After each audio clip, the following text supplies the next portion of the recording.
Alrighty, g'day guys. Welcome back to another episode of the Inner City Hermit podcast. I have a very special guest today. I have a very special guest because you are in a field, my friend, that I know absolutely nothing about, and you're going to tell me all about it, and I'm so excited. We have the man from Divine. Do you still go by Divine Our Destinies? DOD at the moment, but there is a big whole thing we're doing, like a bit of a rebrand, but we haven't talked too much about it. But yeah, DOD, Divine Our Destiny.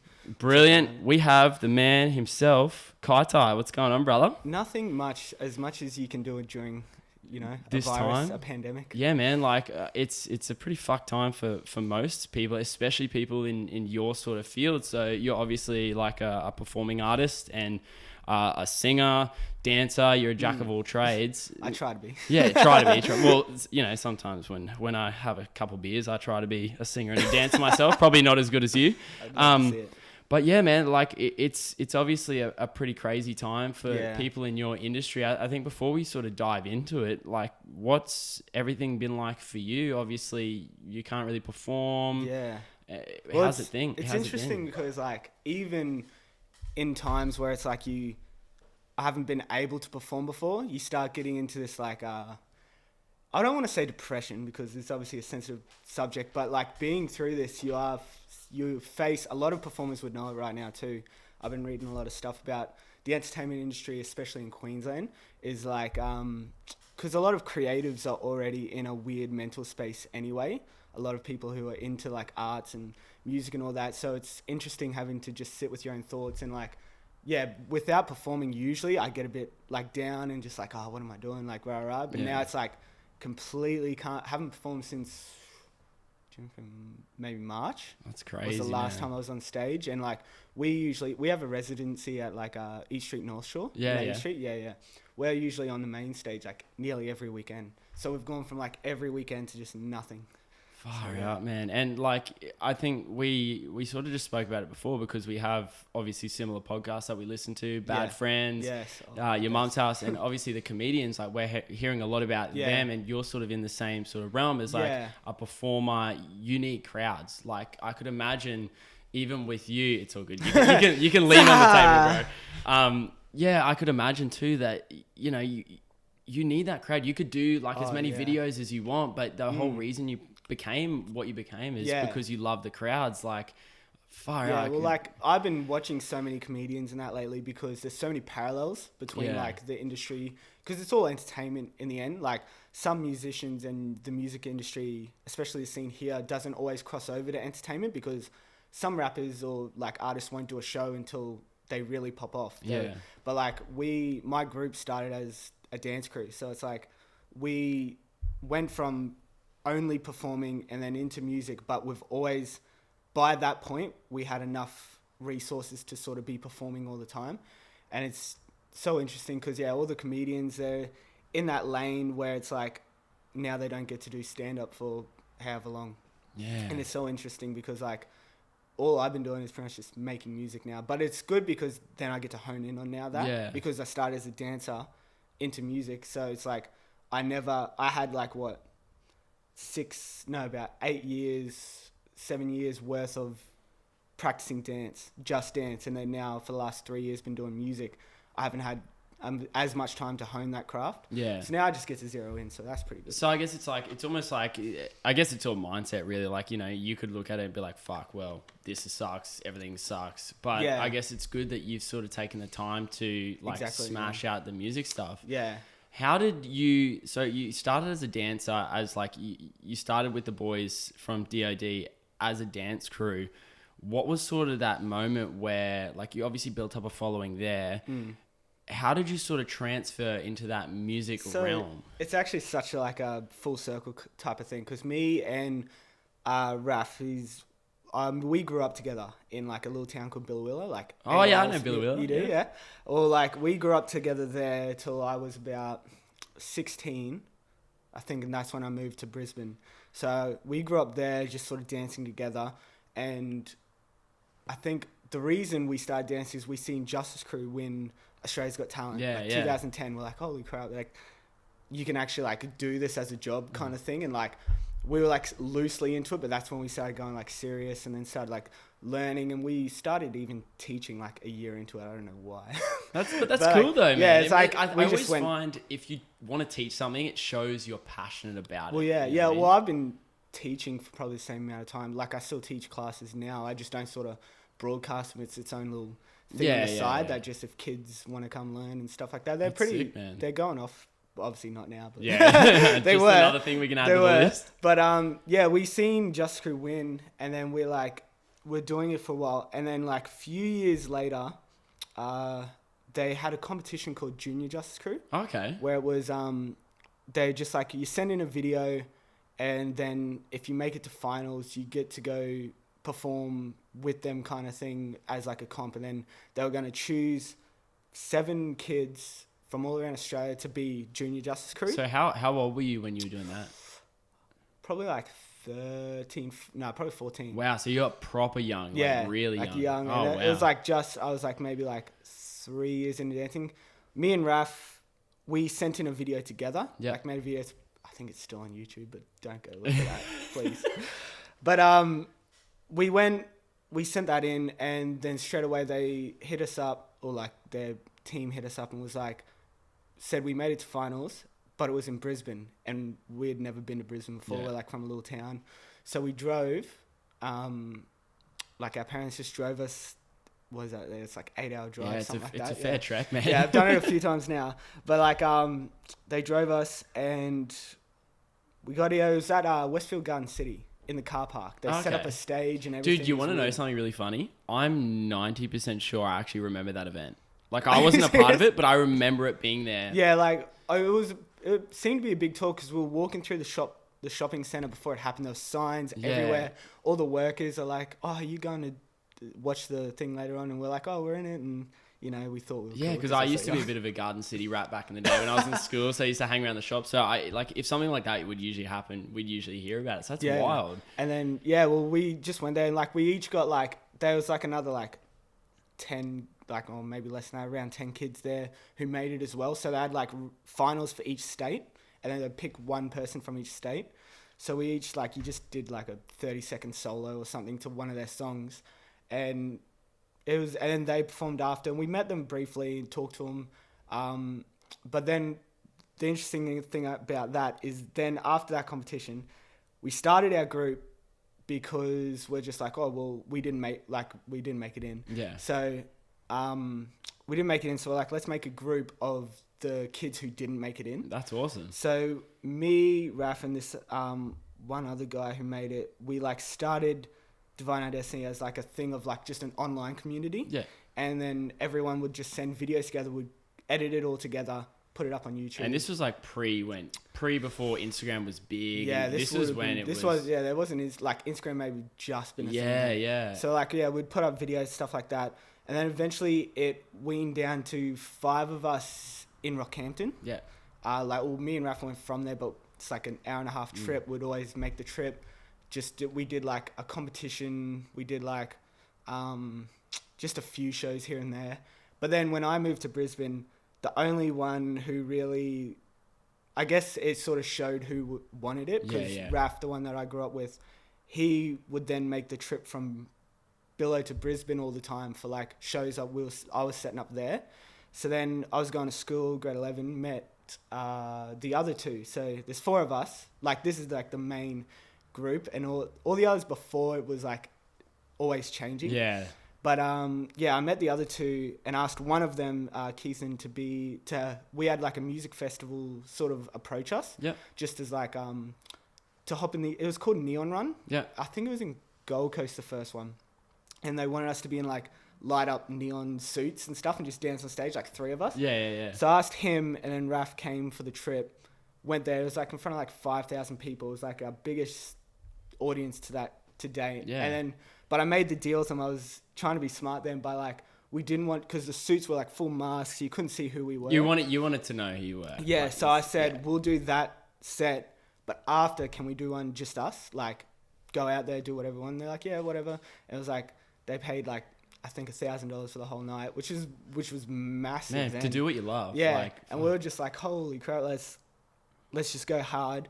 Did that. They loved it so much that they asked us to be on every show in Australia for it. And it's like eventually got up to like they were having like 10 to 20,000 people each show. It was like, it was a weird thing. It was like you do a 5K run and at the end it was like a music festival. Yeah. So it was fun because we'd never done music festivals, and we did another one called a Lumi Run where it was the same thing but with neon paint instead of lights. Yeah. So then after that, we started getting more gigs. I asked the other one to join us because I met like two of my best friends who are in the group, met them at school, but only asked one, and the other guy was just filming for us. Yeah. He felt like, because he hadn't danced before, and like it's credit to him because he went from never dancing ever to I was just sort of teaching him as we went, and he picked it up in like 6 months and was like doing all the choreography. That's crazy how some people are like that, man. Yeah. Well, yeah, it was so interesting that he like was able to pick it up that fast, and then we were just like, well, you got to be in the group now, because the others from Rockhampton had sort of just dropped off, and they didn't really, they weren't sure what they wanted to do. They weren't making the trip, so we're like, but they wanted to do their own thing. They wanted to like do, like one of them did music, one of them still dance, all that, but like it was a mutual kind of. Yeah, well, I guess starting, you know, since you started so young, like I didn't realize how young you started, as even as a group. Like, it's a different sort of ball game when you get from 14 to 16 to 18 to everyone sort of like goes, okay, you know, I like this. You sort of zone in rather than being just sort of a jack of all trades. Like some people like the music, some people, and I guess it must be hard. Well, well, that's my long-winded story to get to why we went to music. Yeah. I just remembered. But yeah, like it is interesting going from kids doing this is fun, we don't have anything to lose, to now where it's like we're adults, we got bills to pay. Yeah, man. And obviously with the pandemic, like I went full-time into this 2-3 years ago, probably 2 years ago. Like I was working Macca's delivery, I was doing like jobs here and there, and I've always been the guy who's like, I can't do a normal job. Like I just hate it. Like I sit there depressed. Like literally, man. A lot of people, like a lot of musicians, dancers, all those sort of people. Like even to an extent, myself, man. Like you know, there's a reason why I'm a PE teacher, because I can't sit at a desk. I can't. You know what I mean? Like I can't do that. I'd go to the dentist like yesterday. I'm sitting in the seat. Like I can't. I think I have like mild ADHD. I don't know, but like I can't sit still. I feel, and I sweat heaps when I sit still. It's so like. I don't mind. So some people ask me like, oh, well, how can you sit there and have a conversation? But I feel like because my brain is moving and my mouth and everything. It's creative. That's what I mean. So it's a lot different. But no, I definitely feel you. So and I mean, bringing it back, correct me if I'm wrong, but didn't you guys opened for Justice Crew at one point, so didn't you? That's the whole full circle. Yeah. That when we started like later into high school, I was probably like grade 12, 11. And we'd be doing a few shows, and at this point we were just so hungry, emailing everyone, we'll be on your show for free, like just hit up everything. And then one guy responded and was like, you can, it was like a underage nightclub, you know those underage nightclub things they used to do? He used to host a heap of them. So we're like, and it was in Yeppoon. No, it was in Mackay, I think the first one. And we're in Brisbane, but he's like, you have to fly here yourselves. Like, it was sort of like the opportunities here, but like, it's obviously not paid, no flight, no accommodation. If you can get there, you can perform. Yeah. And we went, and he was like, he liked how we were very hungry for it and stuff like that. So then he had a few more shows, and there was ones with like Liam Ferrari, we were like did a show with, and then like a few other acts, and then eventually to the point where we were going to headline one of his shows, but it got canned. I can't remember why, but anyway, it turns out he was organising Justice Crew's next tour, and then he's like, you guys have been like so hardworking, coming all here, your show's amazing, come open for the boys. And we're like, well, fuck yeah. Yeah, of course, no, man, that's and literally it. It's the weird thing, because then like the first time we met them, we like all just instantly clicked, and because me and Raf had already sort of met them, we're like told them, we're like, we started dancing because we seen yous, and then we're at the Junior Justice Crew thing, and it was just this whole full circle moment where now we're opening for them, and we've done like 4 tours with them now, and we're like real close with them. Did you lay it out there the first time that you're like, hey, you first said we thing I was like, what is up? Like that we walked in, they didn't. I don't think they clicked. But then when I said, "Oh yeah, we did June Just Crew," like, "Oh yeah, that's right. You did send in the video together." And we're like, "Yeah, yeah. Why didn't you pick us?" Oh man, that's good though. I was just As like, if you yeah. wouldn't, man. You have Those joke, but yeah. they, Oh, of course, man. But like those "I told you so" moments, like they're the moments that you work hard for. Yeah. Like you work hard so you can just be like, "Hey, man, I'm here now." And like, I think it's interesting. I think because they were Sony Music at the time. Yeah. They're not now, but at the time, I think it was the whole event thing was sort of Sony's thing, and the people they picked did one show and that was it. Yeah. Like, and then they just So in a weren't way, a thing like, anymore. yeah, well, it's one of those things where, yeah, it sounds stupid, but you know, it's sort of I guess I've only heard it through like entertainers really and athletes. Like, it's a win in the loss. Like if you didn't cop that L, if I didn't would get you the have no, got to the dub? I was, you know what I mean? I was like, just thinking that it's like everyone, you need to hear no. Yeah. It's otherwise you're not going to chase. Because I was even going to say, probably the reason I can't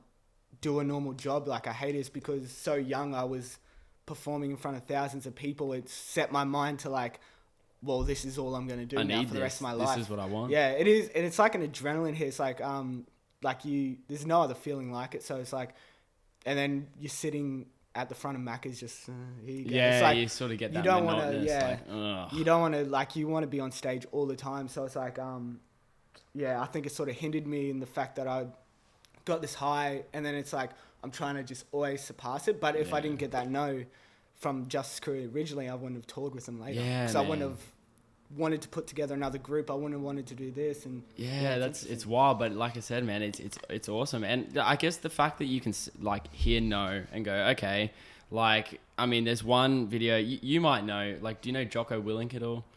It's like a super army dude. Like, I don't really rate. He's on Joe Rogan all the time. I don't really rate, but there's one video that he posted about like good. Like when someone tells you like you're not good enough, it's like good. Yeah. What are you going to do to get better? If someone said you're not going to get this position, you say like good. What am I going to do to get it next time? Yeah. So like it's pretty much one of those sort of situations. Yeah. So you obviously got to the point where you know you had a solid group. You boys had worked really fucking hard to get it. Were you still sort of dancing at the time, or when did the music sort of creep in? The first 2 tours with them, we were just dancing. And then, but on the second tour, we started because Keithan, he's our main vocalist. He's like amazing singer, but like the rest of us were like, I can't sing. But like, I've always been interested in rap. My whole life, I've always like, you know, you get like FL Studios on a laptop or something, and I always just like write raps and make I've shitty been there, beats. and I'm garbage, man. I'm always like, maybe I can do it, and then I'll be like, nah, okay, I'll just stick to talking. Yeah, like. And it's like, it was always like a thing that in the back of my mind, I was like, oh, it'd be cool if like one day, because Just Crew did it, and we seen that, and it was always a thing amongst us where we're like, I think it was unsaid, but we all knew like, I think one day we're going to transition, but like, in the second tour, we started like doing covers on stage, like just having little bits where Keith would sing or do a rap. And then like, I think at the end of it, the Just Crew boys, they were just like, why don't you just make a song? And they're like, perform it. And then just sort of see what happens. And we're like, oh, all right. And so there's like the twins in the group. At the time, one of the twins had gone to New York to learn producing. Yeah. And he'd just come back. So he hit us up, like his brother told us to go to Sydney and just record a track with him, like his producer. So we went there, and I think one of the guys from, you know the band The Collective? No. They're like an Australian band. It's like, I can't even remember the song right now. But yeah, he was there as well, and he was going to help us write, because like, we'd all dabbled a little bit in writing, but like we were very underprepared for this first song. But that's cool that you jumped in. Like, exactly. Not many people would have the balls to just jump head first, man. Exactly. We've always been like that, because usually as an artist, the advice I'd give is hone the craft, get all the shit songs out of the way, and like then you start getting better and better and better. Then you release it. We just like first song we went in, one day we recorded it just like he mainly wrote. We wrote little bits. Like the first verse is like fully freestyled. But yeah, and it's like still up today, but it's like it's our most streamed song for some reason. That's it. That's good, man. But like yeah, we just sort of like went in, recorded it, and by then we had garnered this little fan base who was interested in it. And then we did the whole hype up of transitioning into music. We did the whole thing, released it, and it's like now it's got like over 100,000 streams on all the platforms, man. Like worldwide. But it's like, and then each song though we realized was getting better. We weren't releasing much, but like we started practicing how to sing. Like the other two, like they're not as good as Keithan vocal wise, but we've all got interesting tones. I think it is. Yeah. So like they're like they've gotten a lot better and they've got that interesting tone, so it adds especially to it. But like we don't shy away from auto-tune. That's where it went. I feel like no one really, everyone sort of does that nowadays. Like, even like, dude, I look at like some of the rappers I listen to, like I can't name one that doesn't use slight amounts. Like I'm a massive Lil Tecca fan, but if you tell me Lil Tecca doesn't use auto-tune, you know what I mean? I'll be like, yeah, okay, bro, whatever. It's funny because like obviously you get haters online and stuff. There's this one guy, this one account who always like... How good are the haters, man? I've recently started getting hate and it's fucking sick, man. We invited... Obviously you get a bit anxious at first, but we invited it because like... If you're obviously, we're now reaching outside of our fan group. Yeah. That's when you know you're starting to reach more because you've got people. Man. Not everyone's going to love you. Yeah. That's the thing. It's like people think like, I need everyone to love me. But it's like, if you don't have people, the people who hate are the ones who probably talk about you the most. Yeah. To everyone. So it's like, 100%. But this one kid online, I don't know, he always messages every time I post anything like pumped full of auto-tune. And I just want to hit him back and just be like, who's your favorite artist? Because I bet you he uses auto-tune. You motherfucker. He would like 100%, like whoever, like even people who don't specifically use auto-tune, there's like Melodyne, which is pretty much where you actually take the notes and put them in the right order. Yeah. If there's like a few out. And that's what a lot of our first songs were. It's like it's a cleaner sound, more clean, natural sound than auto-tune. Yeah. But it's like, and for people that don't like, auto-tune doesn't always have to sound like T-Pain, right? Exactly. Like everyone sort of assumes like auto-tune, you sound like T-Pain, but there's slight amounts of auto-tune that people use that is like... It's usually just a pitch correction thing where it's like, you're doing it fairly well, but you might be just a note or two off and it just pulls your voice back into line. So it's like, it's a good thing, and like, I don't know why people have a big thing about live performances. I see why some people might get angry, but like there's people like Travis Scott where it's his thing. I like that where it's like a thing, but it's like if there's like obviously the artists that lie about it and they want to act like they can do those vocals live. But yeah, it's always a very interesting thing. How are we looking? You look good. Sorry, I did that. There we go. Wait, man, it's getting really... I'm actually getting to a point where I'm getting to I'm literally going to swing $50 to anyone that wants to run my cameras. I keep getting... Dude, I literally bruised my knee last podcast because I like jumped past the wall there. Oh, bro. I know. Anyway, so, dude, I'm so happy to hear like how you cop hate. Like, I think it's not many people, and this is something that I'm only just new to, right? Because obviously, like you said, this is obviously getting a bit bigger and it's branching out, and I'm copping some fucking hilarious. What kind of hate do you get for talking? I get called a wannabe Joe Rogan constantly. I get told, man, I posted a video the other day and it was about dudes that wear tights with no shorts. Like they wear like skins, no shorts, because I was at the shops. And I literally went down to pick up some milk. And this dude's like fucking pecker was like right in my face. And I was like, fuck, I'm going to have to talk about this. Because like there was like nothing to the imagination. It was just like fair play. This dude was pretty well hung. But it was just like in my face.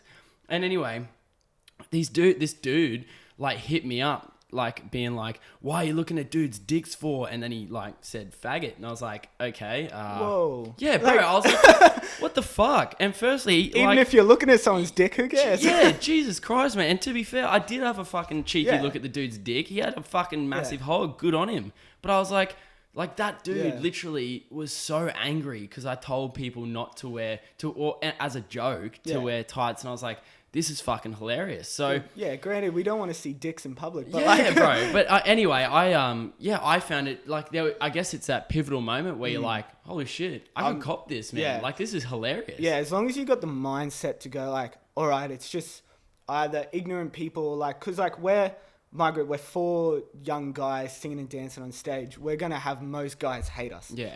But like the ones who don't are the ones who actually go, that's like cool. They're doing what they love. They're singing, dancing. They're doing something on stage. It's like the ones who get angry, you'll hear it from anyone. It's like the ones who hate are the ones who have a miserable life and they just trying to direct it at someone. Yeah. It's like, I don't understand how it can go towards someone that's chasing their dream, doing what they 100%, man. And it's to do with anything too. Like, you know, and I look at, like my mate Connor runs like Plastic Love, which is one of the coolest fucking clothing companies coming up now. And the amount of people that sort of wrote him off and now they're all back on his dick. Like, hey man, I had you from the start. But he's cool, man. He's like, no, you didn't, bro. Yeah, like, it's so interesting setup because like, obviously I was the kid in school. I've always been like the weird, like I've always been in a weird part where I've hung out with everyone, but it's like I was never exclusively hung out with a certain group. Yeah. So it's because I was just like, I always liked doing my own thing and going and dance. Like when I moved, we never had dance as a class in Billow, but when I moved here, it was. So every lunch break, I wasn't hanging out. I was in the dance room just practicing and stuff like that. So it's like I've always been the kid that's like I've performed in front of school like 1,000,000 times on parade and people are like, oh, like it's weird, like people thought I was weird just because I'm dancing all the time. But it's like now people have like they'll see something, like something will pop up, we'll perform it somewhere they're at. Like we used to perform at every event in Gold Coast and Brisbane, and they'll see us like, oh my god, like I knew you'd do this. I knew you'd go. And he's like, no, it's frustrating. It is frustrating, man. And I guess, but at the same time, like, you know they're full of shit. Like when those people sort of come back to you and you sort of had that as like, you know, Star Wars reference, but you've got the high ground all the time. Yeah. Like, and I think it's really cool that, and you know, it's something that I've recently come into sort of fruition with as like, seeing people do, and it's mainly because of this podcast, is seeing people doing what they love. You can see when they talk about it, how much they genuinely like it and how much they're genuinely willing to work with it. And I think when you're around all those people, like I've definitely changed my mindset now. Like I used to be a little bit like when someone would be like, oh, I'm starting this. And I'd be like, oh, like, do you think, do you really, should you do that? Whereas now I'm like, dude, fucking go for it, man. Nothing worse than like, obviously, I feel like a lot of parents are like that because they're worried. Different generation too. And they're worried you're not going to like be able to do, like if you're going to go broke and stuff like that. Like they're worried. So they're like, oh, be careful. Like my parents were always fully supportive. So which is good. But it's like, there are a lot of people who are like, oh, are you sure you should do that? Like I was actually very interested in finding the podcast because not a lot of the stereotype of a lot of Brisbane people around our age is like, oh, just go out, get on the piss, work throughout the week, live for the weekend kind of thing. And I find which is still good. And I find it interesting to find someone like of this generation who wants to do a podcast. Like what was the interest? Like, honestly, man, it was like I said this before, like for those who don't know, we actually did we did a mini podcast before this while I was making a coffee, and we had to sort of stop talking because I was going to talk about the whole thing that I was going to talk about the podcast. But like just naturally curious, man. You know, and obviously I get everyone sort of looks at me like, oh, you know, that dude who just like interviews people, like the Joe Rogan from Logan kind of vibe. But like, yeah, that's what my old man's mates call me. Oh, wow. But I don't know. I like the idea of having a platform where, like you said it before we started, like this is your first interview that's like we're talking for an hour. Like everyone's going to know what you're about, you know, what you enjoy, a little bit about you more than just say like a 5 minutes of like, hey, I'm this person, I do this and I'm in this band and then this and see you later. And then you're like, okay, so we know what he does and who he is, but you don't really know who he actually is. Yeah, exactly. Yeah. So, and I know like, and the other thing was everyone talks about Melbourne and Sydney and how everyone's like, oh, you know, this is where you have to go if you want to be. And you're like, well, you know, I've got mates who are DJs. I've got mates who are rappers. I've got mates who are clothing designers, mates who are athletes. I'm like, fuck that. Like, we have so much cool shit in our backyard, that you don't know about. Like, why not put a spotlight on it? And then, so it honestly started with me just sort of talking about my mental health and a bit of anxiety. And I'm like, fuck it, I really want to get into comedy. So there's that. And I was like, I got all this stuff. Why not interview people? Like, exactly. Yeah, I love talking to people, and and it's good to get my mates on too.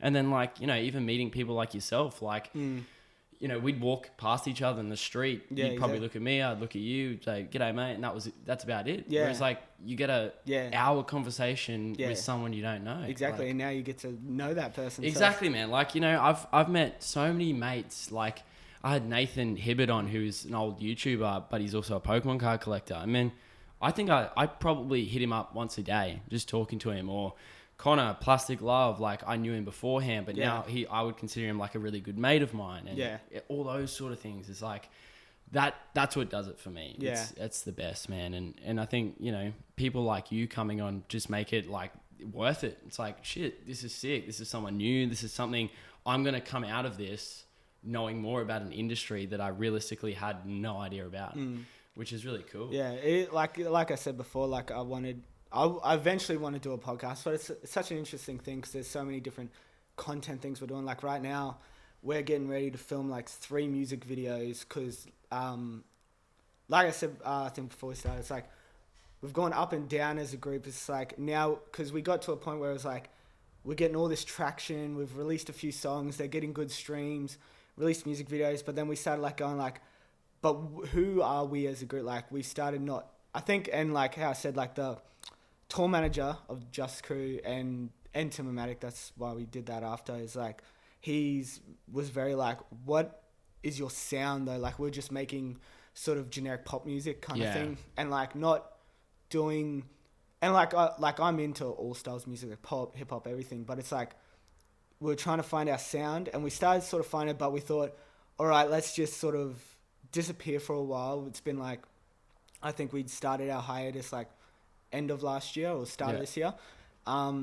We sort of just said, let's disappear, let's build up the music and the image and everything that we want to be, and then come back, which is hopefully very soon, because there's a lot of things hopefully lined up for the end of the year, if everything, which is fucking very exciting. Which is if the pandemic wants to stop, which I think this Friday they said man, to be honest, you're in a good sort of state at the moment, because if you're in Melbourne, different situation, bro. Like, you're almost back to square one. Queensland, you're almost good to go. You're almost ready to go. Yeah, I know. They're like, pretty much, they said, well, private events allowed 100 people, clubs and that are now don't have restrictions. It's just like however many people you can have per 4 square meters or whatever it is how many you can have. So it's like, man, pretty much hopefully back to normal. So hopefully over the next few months, once we have everything ready, we're just going to come back, hit hard and do it all. But like, because we've been in the hiatus, I've been doing like the solo stuff, which has been very interesting. It's different because I think you sort of touched on it before. It's like 4 different people in a group. Do we clash? Yeah. I'm just trying to choke myself right now. Bro. But we clash, but it's always we'll fight over something for the only reason that we want it to come out the best thing. So it's like, even if it's just a creative choice of lyrics, dance move, whatever it is, that's the only reason we're fighting, is because we're passionate about making it the best thing we can. And by myself, it's my own do you find you're almost overcritical because it's just you? Like, well, it's interesting. Sometimes I can be like, I'll be working on some songs that I've really like. The whole thing I'm doing is I'm releasing a song every month this year, just as a solo thing, just as an experiment to see what I can create and sort of push myself. And it's just experimenting with different genres and styles. And like, some of the tracks I've been working on since last year, and then some tracks is like one take done, it's already sounds good, so I put it out, whatever it is. And then after I put it out, I'm like, fuck, I hate it. Like, it's always the thing where it's like, I thought it sounds so good to you because you've listened to it so many times, and sometimes some songs will go like, they'll turn to shit if you listen to them so much, so you gotta give it a break. 100%. It's a very weird thing. It's like a puzzle piece putting a song together. Then by myself, I other people to bounce it off as much. Like I can show people and I get like a little bit of a thought. Like the boys will obviously give me the best critique on it. I was going to say, did you send the stuff to the other boys before you released it? Some I do, some I don't. It's like, because we still work with Lenny from Justice Crew, because he's like our producer now kind of thing. Yep. And so like I've been working with him, just getting each song ready. And now with the pandemic, I recorded a few with him in Sydney, but now it's like I just got to send vocals to him, which isn't as good because in the studio there's obviously the whole vibe. He's got better equipment, all that kind of stuff. But I still can get the job done. But like I send it to him now, and then he'll send it back. And we get to a point where like, okay, it sounds good, but then I show it to someone else, and then they pick out other stuff that they might not like as much. But it's the whole thing. Have you heard like Kill Your Darlings? No. Where it's like there might be a part where you love it so much, but it might be the thing that's holding that thing back, and you've got to kill it. You've got to get rid of it. That's so true. Actually, I've never heard that, but I feel that so much, man. I have trouble with it. So it's like... I could imagine. Yeah, man. So it's like... Sometimes I'm good at it, sometimes I'm not, but like I'll put it out and it's just an experiment. I'm not going for like, this has to be the best song that's ever been like made ever. It's like sort of like, I just wanted to try this version out and see how it goes. Put it out. I've been doing like covers and that, but like, and it's like, it's a thing of like, I'll either love it or hate it when it's out. Yeah. Because it's like, it'll either not get as much streams as the last one did, or it might like not get good feedback. Like, you know, it's good if a few people reach out and they're like, oh, it's an amazing song, love it. But it's like, it's so weird. It's such a weird thing. It's like, I'm sure you probably feel it sometimes. If you release a podcast, you're like, oh, why'd I say that? Or definitely, man. It almost like 100%. I'll like listen back to sort of a sequence that I thought was really funny, and I'll listen back to it. And I'm like, it sounded really funny in the moment. And plus, I actually listened to like an interview with Joji, and Joji said like, there's gonna be a time where you'll release a song and you'll think it's the best song, but the reason why it's probably not gonna do as well is because they don't know how you felt when you wrote the lyrics. When you emotionally feel something, it's like painting a picture, but the people listening don't have those same emotions, you know what I mean? And then all of a sudden it changes up how the song's sort of actually seen or listened to. Yeah, exactly. Like you've made it, it's your baby, and then if people don't like it, you're confused because you're like, oh, but I love it. It's like what? Oh, I'm like that with my dog, man. Like Luna, nobody fucking likes Luna because she yaps all the time. But I'm like, don't talk like that about my baby. Luna is beautiful. Yeah, yeah, but like 100%. And I think people sort of, I guess you'll understand, people do understand it now, but creative people, and I use the term creative about myself fairly loosely, but we're some of the most self-critical people ever. Definitely. Like, we're willing to put ourselves out there and try to be funny or sing or dance or anything, but then we'll go back to it, and the amount of anxiety you get about how's this going to be received? Yeah. Nobody understands that. And I don't think you understand that until you start creating things. It's even with like performing too. Like, the crowd doesn't know what it's meant to look like. So like we'll stuff up, we come on stage, like, oh fuck, it was so shit. Like we messed up, and then we got like people who come up for photos after, and they go, that was amazing. That was the best thing I've ever seen. And you're like, what? It's like, they completely stuffed it up, but like they don't know. I think athletes have that as well, man. Yeah, like, you know, you'll come off and critique your performance. Like I said, I get like a heavy football background, and it's like, but the people watching were like, hey man, great game. You're like, are you fucking kidding? Like, did you see me botch that? And they're like, no. And you're like, yeah, well, I did. Yeah. But it's like that too. It's just really like, you really have to check yourself at times, because you can get sort of stuck in a bit of a black hole. Exactly, yeah. Well, yeah, it's like how I said, like, I'm very two ways on a lot of things, where it's like, I can either get stuck in the part where I'm like, oh, I hate it. Like, I hate this piece of work or whatever it'll be, and like, it's so terrible. Or I'll get stuck in the one where I'm like, I don't see the faults of it, and I'm just like, it's great. And you got to find and that it's not great. Happy medium. Yeah. I need to talk to you about something too, because I want to know how, I've seen a couple of videos of like DOD when you guys are doing sort of fan meet and greets, and it's fucked. Like you actually proper get smashed. Like, I'll try and find a video like when I'm doing the thing, but you did one where you were filming, and there was just like chicks like screaming at you. Yeah, there's How does that feel like that? Because that would be a sensation that not many people get. Like there's being like, you know, swooned over. Like if you're like, you know, Liam Hemsworth or Chris Hemsworth, where people are like, oh yeah, okay, cool. Oh, look at him. But you literally get like Jay Bieber treatment, like sometimes like chicks losing their fucking minds. Like, it's a very boy band thing, isn't it? Yeah, like, it is very, because a lot of times when we go to towns, they've never heard of us, and it's just the pure fact of what they see us perform, and they'll love it, and they'll just run out. They'll like, because we do like a meet and greet usually straight after our show before Just Crew, Tim Maddock, whoever goes on. So then everyone runs out, and sometimes it varies different towns. Sometimes it's 3 people. Sometimes like most time a lot will come out, but like it is a very weird thing, and you got to try and keep your head down and like head on your shoulders, which is good having a group. We check ourselves if the ego gets too big. We don't want to be those people who like just expect it. But it's like, it's very confronting when you got a girl hug you and start bawling her eyes out because you're like, I just, like you don't know what to say, because you're like, you don't need to cry. Why are you crying over me? I'm just a person. Yeah, it's like, especially it's like over me. It's like, or like us, because we're just, like 4 guys from Brisbane. So it's like, it's not that big of a deal, especially like now, because we've gone in hiatus, we're not so much in the public spotlight. We've definitely been able to come into going back to sort of normal. But it's like, when we go on tour, it's such like a total opposite of like, you go out to the shops or whatever and people come up or whatever. And then it's like, I don't know, it's such a weird feeling to like think about that people do that. Not many people experience that, even down to like, you know, you said it's still only smaller, but you're in a very small percentage of people who experience that, even on the small scale, man. Like, it's definitely a thing where it's like, we've filmed it a few times where like I think there's one video where we're like coming down the stairs and it's just flooded floor, like screaming. I think that's a video I was thinking about. Yeah, probably. Man.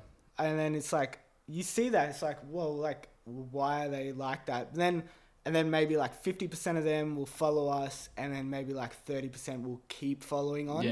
Some will forget, like things like that. Sometimes it is just the moment where they like just love it that much. But it's like you said, it is a very boy band thing, I think, where it's like you see like these guys doing that crazy hysteria thing. Like, I mean, you know, and then you got on a completely different spectrum, like the K-pop dudes, like behind the scene, like that shit is fucking crazy to me when I see that shit, man. I'm just like, what it's the like, fuck? Like I'm big fan of BTS. Yeah, like sorry. Did I say what? I think I said BTM or something. Yeah, BTS, man. Their fame is like astronomical. It doesn't make any sense, man. It's crazy because obviously they're known for this like hardcore fan base that like they're ride or die. It's like anyone talks about, it's like they go in, down, they go in. But it's like that's sort of what we want to achieve, in the fact of, we don't care if everyone knows about us. We sort of, if we've got this cult fan base that just singly, like, it could be eventually 100,000 people. It doesn't have to be millions. It's like, as long as those 100,000 are ride or die, like, they'll listen to everything, like, we're happy, because then you can still make a living, you can do everything. Yeah, man. Well, I can't remember who it was, but I think it was one of the comedians, but he said, like, you know, you could have 1,000 like people listen to you, but if you have 100 diehard fans, it's worth way more than 1,000 randoms. That was Chris D'Elia. Yeah, I thought it was Chris D'Elia, and I was like, I think it was D'Elia. Which I was actually wanting to talk to you about. Have you seen? Oh man, like, I don't know, bro. I mean, I like him, but I don't know him. So, you have to sort of detach from this situation. Like, I like him for his comedy. Exactly. Do I know him? No. Do I know what he's about? No. And it's like, we watched the podcast, like, Congratulations was sort of like how I got into podcasts. Oh, yeah. And then it's like, he became my favorite comedian very fast. But then it's like, you watch podcasts, you think you know him personally, because you see it all. But then for all you know, like, no matter what's going on. And it's interesting because these things that came out, obviously he's fired back with like the emails saying that he didn't know how old they were, or like once they said how old they were, he sort of gapped it. But there's so many things that it's like... Dude, and it's... And it's such a touchy subject too, man. Yeah. It's definitely like my biggest thing is, and my mate and I have sort of been analyzing the situation, right? If your mate did something, right, or a rumor got out and you knew it wasn't true, you'd just be like, no, and then that'd be it. Yeah. The fact that so many people are coming and like, I mean, and there's got to be something to it. There has to be something. And you know, I'm sure at the same time that if like, I'm sure there may have been miscommunications, or you know, we don't know the full story. Like, yeah, exactly. And I think, like, if it is true, then fuck, like, bruh, man, what are you gonna do? Like, yeah, but it's heartbreaking too, because it taints his work, kind of. It does, and even now, man, because even with like R. Kelly was one where it really tainted all of his music. Fucked, yeah, man. But it's like Michael Jackson is. I feel like it's sort of a similar thing where it's like you don't know if it is or isn't true, but there's something to it, and it's like, but I'm still gonna go listen to Billie Jean sometimes. Exactly, man. And it's hard. It's how do you surpass, like, I mean, they tried to cancel Joe Rogan yet again about the Joey Diaz comments, and like, for those, I think out of context, if you don't know who Joey Diaz is, like, the dude's been to jail for kidnapping someone. Yeah, if you think Joey Diaz is a role model, you're a fucking idiot. Yeah, no, he's hilarious. He's got great life stories and everything, but he's not a role model. But at the same time, he's someone who cleaned his act up. He got it together. Yeah. He became a good dad, a good husband, and like, he got his shit together. Yeah. Like, you know, and you're taking something he said where, like, I think he said something about like he got some girl to suck his dick for like an opening spot at a comedy show or something, which, oh my God. You know, it is, and they're trying to cancel Joe Rogan because he laughed at that. Like, yeah, of course, if you hear Joey Diaz say something, and this was 8 years ago, this was like in 2012 or whatever the fuck it was, if you hear that, of course you're gonna laugh. Yeah. Because one, coming from him, anything like, you just hear suck a dick for anything, you laugh. Dude, literally, you hear suck a dick and I'm laughing. Like, you know, Bobby Lee, there's a video of Brendan Schwab and Brian Callen. Bobby Lee goes, when I was a kid, I was brutally molested and by a guy with Down syndrome. And Brendan Schwab was just like, holy fuck, I'm gonna laugh. Like, just because it catches you off guard. Yeah, it catches you off guard. Like, and the way Bobby Lee is, you don't take anything he says seriously, man. He literally, some of the shit, like, I was watching Bad Friends as you came in and we sort of had it on just then. But if you take anything that dude says, like, oh, it's gospel, that's full legit. Yeah, like, I think the last episode they opened up singing a song about his dead dad. Yeah. Like, literally, my mate messaged me, he's like, dude, please go listen to the first fucking, like, 10 minutes where he's singing about his dead dad. Like, it's so funny. Yeah, man. But, like, you know, it's with the D'Elia thing, and I think it's innocent until proven guilty, I believe it should be. Yeah. And it's like, and it's interesting because all of his friends sort of just turn their back straight away, like, push him to the side. Yeah, and I think that they're was weird, the ones who should have been in the middle. And you see all the other like podcasts like here, and there's like other LA podcasts. They're the ones who are going like, just wait until like, because I think apparently he's Andrew Schultz said he's sort of like getting all the evidence together to either release it on his podcast or release it somehow. But like. Yeah.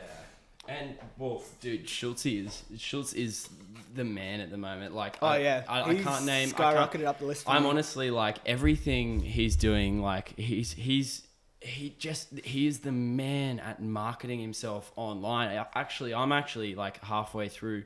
I've sort of taken a bit of a break from releasing content. Yeah. Just because I wanted to rearrange everything sort of the way he does. Because he's so smart with how he's marketing himself. And... like, you learn a lot from those dudes, man. And I think it's cool that you sort of watch those guys and apply it to sort of what you're doing. Like, even down to that, I think what you're doing with the one song a month for 12 months, I've never heard of someone do that, but I think it's a fucking great idea. Like, I think it's really cool because it also, like, if you throw all your eggs into one basket and release like a 12-song mixtape, and like it doesn't hit, you're like, shit, like that's 12 songs. Yeah, it's all just gone straight away. Whereas if you're doing it 12 like, hits. Yeah, and now like not only that, man, like if you release one, like you just released Sprite, obviously it's just come out. If there's something about that you're like, okay, so there's a bit of that hit really well. Okay, cool. Like okay, there was a bit of that. Okay. And now there's a little bit of that in this song. Maybe I could go back and tweak some sort of, you know, you get like live updates. Yeah, on exactly. Like what well, it's like. That's why I did Sprite, because the second one I released, Yum Yum, is like, it was like this tiger kind of sound, and that's done the best so far. And it's like on TikTok, it's like the sound on there like has more videos every day of people using it. That's it. So that's why I think it's climbing. And I'm like, okay, something. Obviously, it's easy to make those like or not easy, but it's like, it's an easy grab for like the catchy, repetitive kind of bop. But I found it did good. So Sprite is sort of a similar version of that. So that's why I did that one. But I've also done.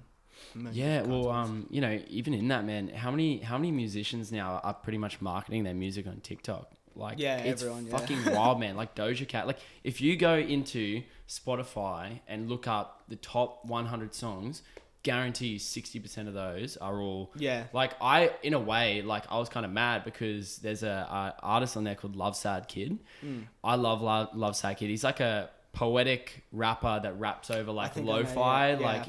He does songs like Stalemate and all that sort of stuff. But I was listening to Love Sad Kid like you know when he was getting like 1,000 streams. Now everyone's coming to me like, oh, check this song. And like, I know it's like, yeah, you know what I mean? I know it's like kind of petty of me, but I'm like, motherfucker, I was listening to that dude like 2 years ago and now you're coming, but it's because he's blown up because of TikTok. Like the songs he has on TikTok have like over 10 million streams, but the songs that aren't on TikTok are still sitting at like 10,000. Yeah, like, exactly. Yeah. It's wild how, so do you feel like now, like as someone who's sort of in the industry, do you feel like that's a really valuable method of getting music out there? Well, I jumped on TikTok when it was like sort of like not when it first started, 'cause it was like Musically, and then it was around for like a year. When it started getting its hype, I jumped on. I just hit 10K, and it's like as soon as I hit 10K followers, I was sort of like got lazy with it for some reason, because I feel like obviously right now it's like hard to always be like filming stuff, but like I just did like, I'm thankful I can dance because I just make dances to my own songs. Dude, it's just perfect, do it online. Man. And it's like, oh man, look at Charlie D'Amelio. She is the fucking like TikTok animal. Yeah, and she's she a dancer, goes up like man. 1 million followers every few days. It's wild, dude. I saw the statistics on it, and I was just sitting there like, what in the fuck? Because I actually have planned now. So I do a lot of like Pokemon card stuff. I love Pokemon, bro. Same. It's there. It is. And I'm actually planning on just releasing a whole bunch of media stuff on Pokemon card openings on TikTok because I'm seeing it like do so well. Like TikTok's and for someone like you as a dancer, like bro, you just have it there. Like what you have a spare hour. It's like set up the phone. I'm gonna make a dance. Like bang, 30 seconds, release it. Some videos take like 2 seconds just to film first take or a few takes, and you get it done. But it's like, and then some you try and put a bit more effort into. It's like it's such an interesting thing because it's probably one of those cases where the ones with the least effort go off. Oh, it's like 100%, man. My biggest TikTok video has got 4 million views on it. It's me cracking an egg on the side of a pool to see if it'll cook in the sun. Dude, I have I think it's 30,000 views. I put so much effort into some other videos. I have 30,000 views on me filming my old man not being able to end a Zoom call. Like literally, and he's sitting there like trying to tap the laptop screen, and I'm like, dude, it's not touch screen. And literally, I got 30,000. I'm like, this is it. I'm gonna be TikTok famous. I make another video that took me about 2 hours to make, and it gets like 1,000 views. I'm like, fuck, what the hell? Yeah, I know. Like it's so like shit. All the follow up ones I've got of it is like just seeing if it cooked, and I did it again, and it's all millions of views. I've got one where it's like, which I was smart, I attached my song to it, but it's like, have you seen the 7-Elevens? They've got this thing called For Real. No. For Real, actually, I think they follow. The little dot. No. It's like a frozen shake. No, it's just even a cup or a frozen shake, and you put it in this machine, and it goes up inside, mixes it up, comes out. It's a thick shake or a milkshake. Oh fuck yeah! And I just filmed myself making that, and because only a few 7-Elevens have them in Brisbane, you gotta like look it up where it is. Yeah. And I filmed myself make that. I put the Yum Yum song because it's just like about like people have been doing it for food and stuff. Yeah. Put that on, and it's like got either hundreds of thousands or millions of views. I can't remember. Man. And it's just like, and that's like, it's smart because I could attach my song to it. So it's like, That's really even, smart. Even in that way, it's like, it doesn't have to directly relate to the song, but someone might hear the song and be like, oh, I like that. Yeah, like even down to like the name of it. Like, you know, you have Yum Yum. What's the first word people are going to write when they're doing like a food video? Yeah, like, I think that's what it is. And even that, like, not many people would understand that, like, just something as simple as like a name of a song is going to like help it go boom. Like, you know, even down to like Sprite, like using it's that. just simple, It's there, but like, you know, how many people are gonna like, you know, obviously it's hard to judge on one. Like, I don't really drink too much like Sprite, but someone will. Yeah. Someone might pop it. Someone might truck the song on. That was the whole point to it. Like, I'm gonna do a video where it's like, you seen those TikToks where it's like someone does something and everyone sort of just jumps over chairs all slow motion, like running towards it, like doing it as if like you crack a Sprite and everyone wants some and they like sort of jump over a couch or something. It's like just easy stuff like that. Man, it's so sick, man. It's really cool. Like, and all that sort of stuff. And that's, once again, like, it interests me, man. Like, I look at, like, you know, this is obviously fun, but I get a rush out of doing social media. Like, what's going to hit? Oh, is that going to hit? Nah, fuck. Yeah. Okay, back to the drawing board. What's going to hit this time? Yeah, like, it's definitely interesting. It's like, and I've seen in relation to like my group where the fan base is there, they haven't all converted over to me just doing solo stuff, because it's like, it feels like I got to earn them back kind of, because it's they're all there. Like, a lot of our group stuff goes off like my streams compared or video views or whatever. Yeah. But like in the group, I feel like we make better content, probably is the case. But like things like we did an Old Town Road dance video that went like viral. Like, we used to do all those, you remember like the old like pony challenge? Oh god, we did all of them, but they all like went off. It's like jumping on those trends to get people in, and then you sort of show them what else you got. I feel like that's a very smart way to market. Yeah, it's like, definitely, man. Do you find that, like, it sounds kind of stupid, but do you find that since you're sort of on hiatus and you're all sort of honing your own skills, do you feel like there's a sense of competitiveness between sort of like the five of you? Like, okay, who's gonna pop off more, or is it sort of like, you know, let's just think, he's doing well. Okay, yeah, cool. we're all happy for each other. It's like Raf, he's in a DJ duo now. Like, he's doing that as well. Like, it's called Yeet. I think they played at Bohemian. They very duff scene more. Yeah. So like they're doing that, but like that's more where. That's Bohemian Beat Freaks. Yeah. Yeah. Okay. Cool. Yeah. So I believe it was that. But, in the middle of nowhere.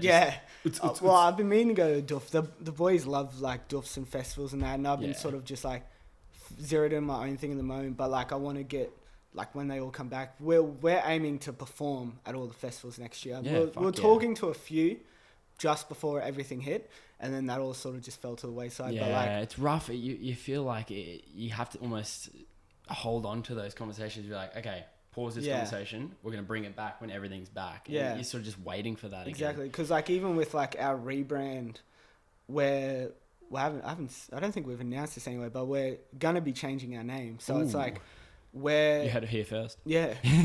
We're changing our name, and it's the fact that now we've sort of devalued ourselves and we feel like we've got to start from square one again. Yeah. But it's interesting because it'll put the hunt back on, but it's like, now we know who we are, we know what we want to sound like. The songs that we've got ready are like the best thing we've made up to date. So it's like, we're going to come back that hard with this new image, and we just want to hit like festivals, everything like that, like the older market now. Yeah, okay. Which the younger market will always follow us, we feel, because we're 4 young guys singing, dancing, like I said before. It's always going to attract younger people and like females, but we want to start going for more our own age and like sort of just like everyone, like male, female, whoever. Yeah, that's sick, man. Non-binary. Yeah, everyone, all inclusive, man, all inclusive. No, that's so sick, man. Like, and that's really cool. Like, I could imagine it's probably pretty nerve-wracking around it, like for all of you, not just sort of yourself. So it's pretty brave to sort of have something that did so well, and being like, okay, let's shake this up. Shake it up, I wouldn't say throw it out, but like to shake it up and be like, all right, let's see where the fuck else is it going to go. It's like how you'll see a lot of artists, they'll what's it called, reinvent themselves. Yeah, man. So just like we're sort of doing that because a lot of our new tracks are more hip hop based. Yeah, cool. But like, it's still like, it'll have like pop elements. Like we're into like electronic music a lot too. Yeah. So it's still got elements of that and everything. But it's like, yeah, it's just more mature look we're going for this time. That's sick, so a lot of our stuff was like, we were kids when we first started. Yeah. And that's always hard. That's always hard to break away from that, man. No matter who you are or what you do, it's hard to be recognized and then to break away from what you were first recognized as. Yeah, exactly. You know? Oh, it's scary. It's scary, but we're gonna do it, and hopefully it goes good. Yeah, man. I hope it does, man. I hope it does. Just on that, we've been going for about an hour now, man. Really? Dude, how good! I told you, man. How fucking good's podcasting? Yeah. It goes for an hour. It's fucking awesome, man. And you know, like I have a whole new like repertoire of knowledge. Like, and I'm excited. Honestly, I'm excited to see where you boys go and what happens and all that sort of jazz, man. I think it's gonna be sick. Yeah, like, I'm really excited for it. No dramas, man. I think it's great. Where can people find you, brother? You can find me on mainly Instagram at KAITAI Music. A new single, Sprite, just got released. Or you can find my group at dodmusicofficial. Nice. and obviously look out for that name change whenever that gets announced. I won't ask you to say the name because I want you to keep that on the wraps. But thanks so much for coming on, man. It's been really fun. It's been super cool, man. Guys, you know what it is. If you like the Inner City Hermit podcast, go over, subscribe on all the other platforms, and head over to Instagram and Facebook at Inner City Hermit. Yeah, you guys know that. I would have told you that at the start when I give you a little intro. Peace, man. How good. Love it, brother.